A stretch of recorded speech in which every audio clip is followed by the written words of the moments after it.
what other question do you have, Michael? Me? Yeah. I don't know. I think you hit the big ones. You were talking about what is coping, healthy versus unhealthy. Mm-hmm. How do you get to a healthy standpoint, Mm-hmm. which is doing some of the pre-work, so getting yourself into healthy rhythms now, so that when you hit that point, you've kind of got the leg up. But then when you're there, accept help, find your, what'd you call it, forever buddy? Forever buddy? Forever buddy. Yeah. Get someone, or forever buddies. You can have more than, Forever one. homies. Forever homies. Oh, look at that. Yo, get your forever homies. All right. Yes. And because they're homies forever. It's in the name. Yeah. Facts. So Facts. do that. Allow the help. Yeah. And if you need professional help, get professional help. Yeah. Because you can't do life on your own. But if you're dealing with that level of hurt trauma or addiction, whatever, you definitely can't do it alone. And it's not a sign of weakness to accept help. It's a sign of strength, I think. Strength, maturity. Yeah, I think so to be too. able to say, hey, this is where I'm at. I acknowledge that, and I need a little bit of help. Mm-hmm. Yeah. Exactly. I wanted to go over some specific coping strategies. If you guys please. are good with that. Yeah, for sure. So, hold on, I have them written down. So, one thing, and this is definitely something you should do way before. I think this goes with like the diet and exercising every day and all that. Find something that you enjoy and do it every day. It doesn't have to be the same thing. It could literally just be taking time for yourself every day. Mm-hmm. Someone posted this on Instagram, and I think it's a really good idea. Now, what she said is take an hour for yourself every day. Depending on your season of life, that might sound like a lot. So my encouragement is if you're in that time where an hour a day just seems like a lot, that's fine. Start with 15 minutes and read a book, take a walk. I don't know, just do something that you enjoy doing. And it just kind of helps you to get out of the stress or, I guess, the demands of the day, Mm-hmm. and it helps you gives you kind of like a mini reset, kind of, you know? Yeah. Yeah. And not to mention, it's just enjoyable, which is good. And Also, time alone, as much as we say find somebody to like help you have your forever homie, time alone, don't neglect it either. yeah. It's a balance. Mm-hmm. It's good to have a little bit of time alone to be able to go through all your emotions, because part of it is also not letting the emotions bottle in. Yes. Feeling your emotions, Yeah. that's a huge one. Yeah. But having that time alone to be able to feel your emotions that you're feeling, and then going and ask for helping for somebody else. Mm-hmm. Yeah. And it's important to note that when you're by yourself, there's also healthy ways to be by yourself and unhealthy ways to be by yourself. Yes, that is. Yeah. Like what is actually restful and allows yourself to be in that good mindset, right? So like digging into God's word, that's obviously a great way of being by yourself, being in prayer, just kind of being in silence for a little bit. That's something I don't do very well or very often, but that's something that's very, good. Things like, watching TV or scrolling through Instagram or video games, that's not very restful because your mind is disconnected from. I agree. And I actually wanted to touch on that a little bit. I know that I was saying that an hour a day sounds like a lot, and it might be for you right now, and that's totally fine. But one way to kind of make that a little bit easier is instead of saying, okay, I have to add an hour of more stuff to my schedule, think about, okay, when do I just mindlessly scroll on my phone? For me, it tends to be right after work. Yeah. Okay. So replace that time with something else. So instead of adding it, you're replacing it. So for me, not right now because it's so cold, but when the weather is better, I will just go on a run or walk right away. And so I'm getting my exercise in, I'm doing something I enjoy, and I'm not wasting time just mindlessly scrolling. You know? So just think about those times of days when the time of day when you're just scrolling, because we know we all do it. So just kind of figure out, okay, when do I tend to just scroll and watch TikToks and all of that? And Also, it might not have to be an hour straight. yeah, could you can take break those it times up. and split it throughout the day. Yeah. And that might be more realistic, or depending on what it is, maybe you just prefer it that way. And that's fine. Yeah. Yeah, it does not have to be an hour straight at Yeah. all. Like, I don't have a 9 to 5. I do some things in the morning. Yeah. I go to high schools in the, during their lunchtime, Mm-hmm. and then a middle school in the afternoon. So I've got like an hour and a half here, 30 minutes there. Yeah. So I could definitely take 10 minutes in all of those different sections Definitely. to have Yeah. some me time. Exactly. So however you want to do it is fine. I just encourage you to start. Start somewhere. I have noticed starting your day off in the Word and in prayer will change your day. I agree. Right? If you Spending like an intentional 10 minutes is better than a distracted 30 minutes. I agree. Right? So wake up 5 minutes early, get yourself woken up. Yeah. For even if you are a morning person like I am, if I wake up and immediately go to, reading the Bible, I'm hitting one of these, right? You know, it's funny because I used to want to run immediately every morning, and it felt so awful. And it's because I didn't take the time to wake up and warm up correctly. So yes, I agree. You want to make sure that you're up. Yeah. Also, what do you guys think about prayer being a method of coping? Oh, it is. I mean, it's something that you should be doing anyway. Yeah. But it's funny when you're going through something difficult, it's funny how your prayers change. And you realize, okay, this prayer is like out of desperation or out of something more like that.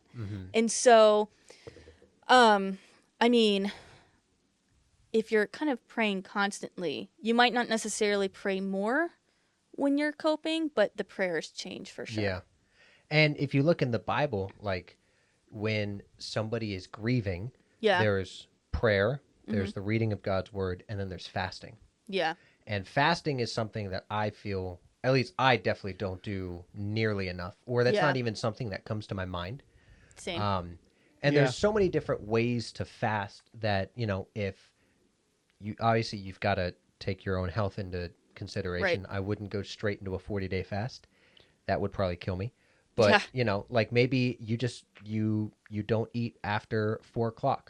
And you, instead of eating dinner, you take that 30 minutes and you spend that in the Word and you spend that in prayer. Also, or cutting out sugar or something. if you want to learn more about fasting, we actually do have an episode on it. Oh, yeah, that's right. We do. Yeah. It's one of your first ones, Yeah. right? Spiritual disciplines. Yeah. Oh, yeah, that's right. Yeah, we did do that. That's awesome. Yeah. Go listen to that. It's a great episode. It's a good one. I'm not biased. But like if you're looking in the Bible, look for people that are grieving. Yeah. Look at people like Nehemiah, for example. He was very burdened with the fact that his country was decimated. Yeah. And he knew God called him to go rebuild The wall, right? that wall. Yeah. And what I love is so he needed to go talk to the king and say, I basically need a lot of time off of work and I need a lot of your resources and men to go help build my country and my wall, which is pretty scary to do. But agreed. if you read in the first chapter, he spent time in prayer and he made a list and he said, this is everything that I need, right? He didn't just blindly go up to the king and say, oh, God's got it, Right. But my favorite part is as he's walking up to the king, he's praying. Yeah. Yeah. So prayer, it's very important to be by yourself in prayer and taking that time with just you and God. But you can pray on your commute. You can pray as you're about to talk to your boss. As you're walking. Or as you're walking. Yeah. Or as you're running. Or, that it doesn't have to be something fancy. It can just be like a 30-second prayer, Yeah, exactly. I find myself like if doing those like 30-second prayers throughout the day. For me, it's a lot better because I feel more connected rather than doing just 5 minutes of prayer throughout the day. Like blocking out 5 minutes praying rather than doing that just taking every now and then just like a normal conversation. Just Yeah. you start talking every now and then. You pray every now and then to God. Yeah, it's a relationship. It's not Yeah. a blocked off time. Starting your day off with prayer and then continuing that off. Yeah. Mm-hmm. Agreed. Yeah. Yeah. Another one that I wanted to talk about is taking small steps. Yeah. That's something that people often will say, like, okay, take it one step at a time, but it's really, really important. Mm-hmm. There's a really good visual of just a guy with a huge ladder, and the first rung is like feet above him. He can't reach it. And then next to it is another guy with a ladder, huge ladder, but the rungs are spaced out very small, Mm-hmm. like small increments. And it's like, okay, well, that's how you can actually get somewhere. Yeah. You know, you can't. Sometimes we like to know things. We like to know everything Mm-hmm. about how everything's going to happen and pan out and all of that. But that's not how life works. Yeah. And so sometimes when we think about all of these what ifs and, okay, I have to do all of these things at once and all of that, like it just becomes overwhelming and we just end up not doing anything, or we end up kind of breaking down because it's just too much. Sometimes that Yeah. first step is the hardest because we make it the hardest. Yes, I agree. And sometimes, depending on what it is, it just takes a lot of energy to make that first step, Mm-hmm. especially if it's like a big change. But if you can just take it step by step, one day at a time, that's really helpful. Mm-hmm. Like, okay, I might not know how my life's going to be next fall, but I know what it's like today. Mm-hmm. And when I get to tomorrow, I don't know what tomorrow's going to bring, but I just start step by step. Like, how do you start your day? Start there, Mm-hmm. and then go from there. That's something I often talk to my clients about, actually, when we talk about like employment plans and everything. Sometimes we like to think about all the options and, okay, like what are all the possibilities, but it's too much. Mm-hmm. What I try to do is say, okay, like we will start with this plan, like let's get you involved in this like schedule, and then let's meet once a week. Let's start with these two places that might be good for you, and we'll go from there. If they don't work out, we'll try something else. If it looks promising, we'll set up meetings with managers and all of that. But if we try to plan out like the next several months, we can't. You don't even have enough information to do that Mm-hmm. accurately. Yeah. And that's something else to think about too, is that there's so much we don't know, that even though it might feel good to have everything planned out, and maybe there are things you can plan out, you always have to keep in mind, okay, like things might happen and we might have to change course. Mm-hmm. And that's fine. That's totally fine. But try to, there are certain things that you do need to plan long term. Hold it loosely though, Mm-hmm. because things might change. And it actually might be better than you think. Yeah. So anyway, I just think the one step at a time is really important, because it's really hard to get anywhere without doing that. Yeah. Yeah. So break things down into small tasks, focus on what you know today and what you can do with that information, and go from there. Mm-hmm. No need to plan out your entire life. Yeah. You can't. No. So don't do it. It's really hard. Don't do it. Mm-hmm. Yeah. And then another one I wanted to talk about, this is one of my favorites actually. It's called cognitive reframing. All that is reframing certain things in your mind. So, you know what? I meant to talk about something actually with the small steps. Well, let's go for it. Small steps. Small steps. So I think this is especially true with people who are really stressed out or who have depression, because when you have depression, it's really hard to do anything. Mm-hmm.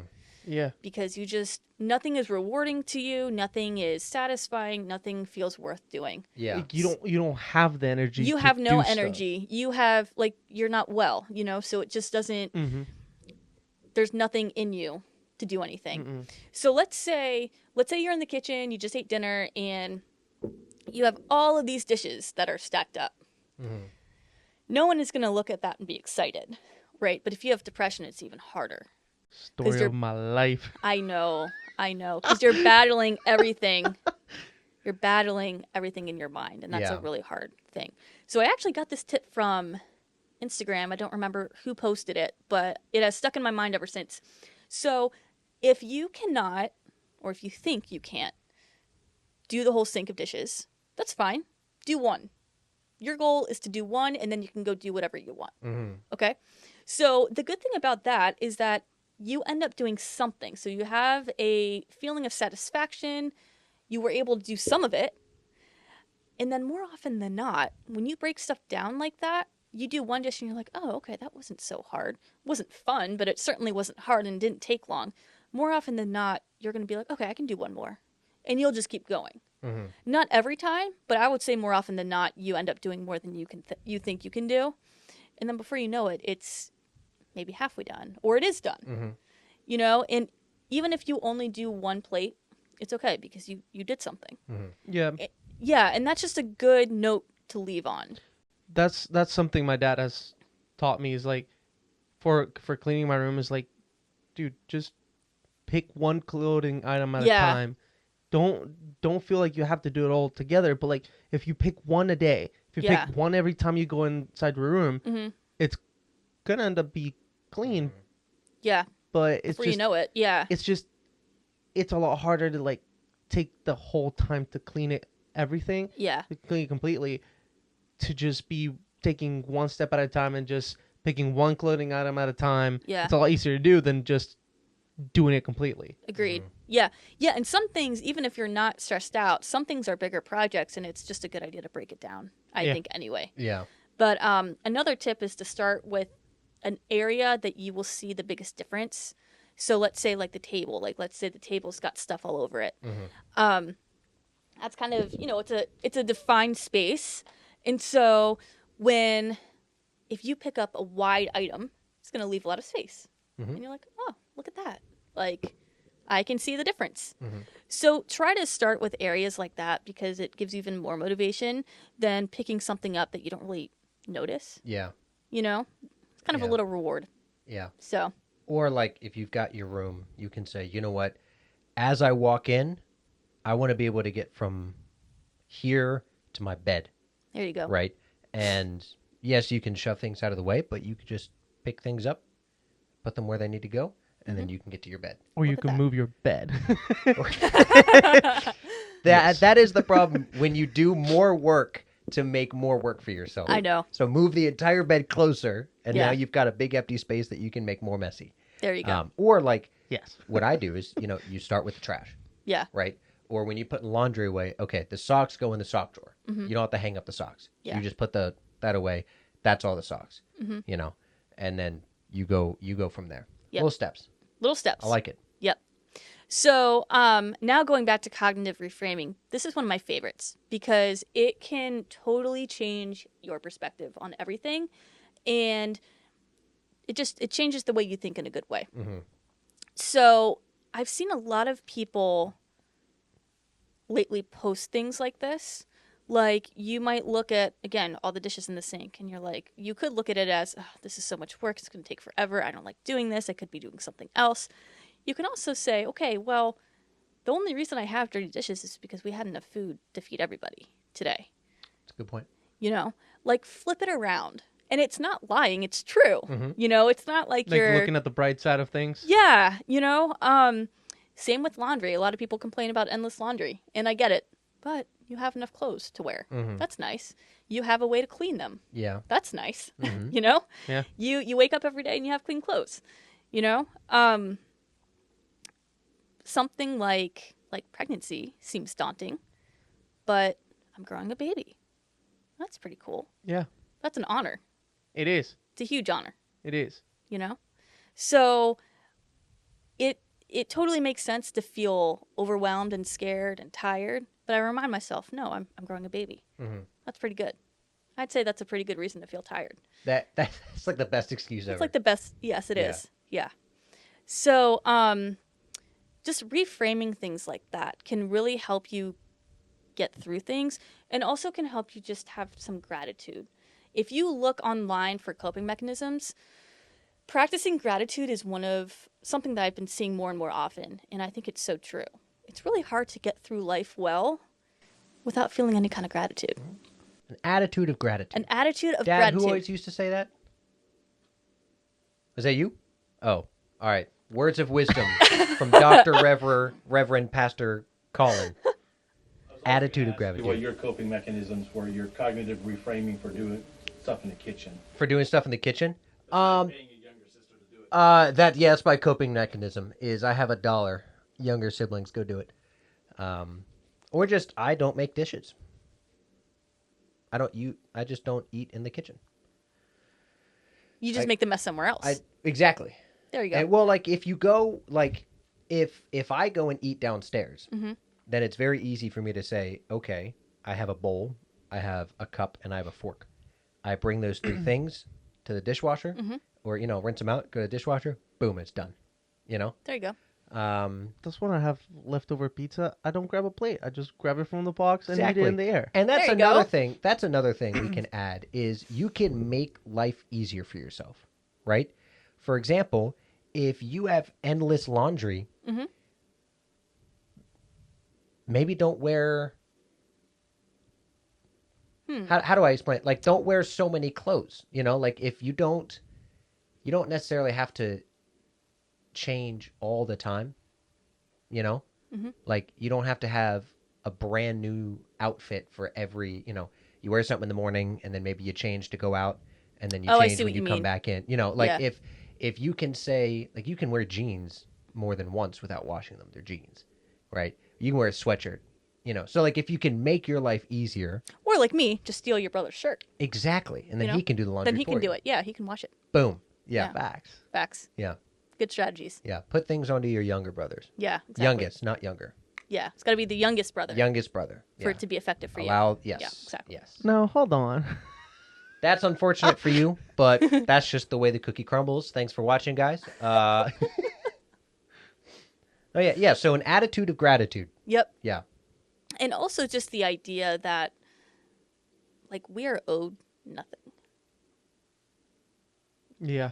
And I'm not saying, oh, we're worthless. I'm saying that, Oh yeah. you know what I mean? Like, I am not entitled to all of these things. Yeah. These things are very nice and I am grateful for them, but it is not a guarantee. It is not something that I was born knowing that, or like I was born being entitled to, someone posted that during all the hurricanes, like in the Carolinas, because they were devastated. I mean, towns underwater, under feet of water, and it's a humbling reminder of we're not owed anything, anything can happen in a second. Things change really fast. They do change really fast. They do. By the time you stop and realize, everything has just gone by. I know. Yeah. So, I don't know. Just kind of knowing that everything that you have is like a bonus, Yeah. And I'm not saying that people don't deserve basic things. I'm just saying that None of it is granted. It's and it's not a guarantee. Tomorrow's not even guaranteed. Tomorrow's not guaranteed, Yeah. So, I'm trying to think of some other cognitive reframing.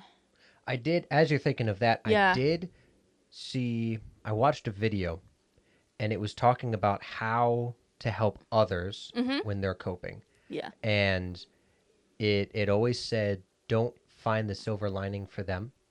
Like, for example, if, let's say, your dog died, you could say, it's not a good thing to say, oh, but at least. Yeah, you don't want to do that. Like if you find yourself saying that statement, it's probably not the best, right? Because that's not for you necessarily to say. Like, let Agreed. them find the silver lining on it. Yeah. Don't you mention it. 'Cause Yeah, then yeah. You're Yeah. just It seems like you're Minimizing. belittling. Yeah. You're putting minimizing their salt on issue. the wound. Yeah, you kind of are. Yeah. So, Yeah. agreed. Mhm. There were some other things I wrote down. Give me one sec. Oh, you know what? I actually touched on everything I wanted to say. Awesome. Do you guys have That's any about, questions? That's all I've got. That's all I have, and we've been for an hour. That's awesome. I do have one thing Oh, please. for you, Michael. For me? For you. Just for you. Oh, whoops, sorry. Whoa. You have the honor of Whoa. opening this up. Do you need a knife? No, it's pre-opened. Oh, nice. It's pre-opened, not taped. I hope it's a bike. What?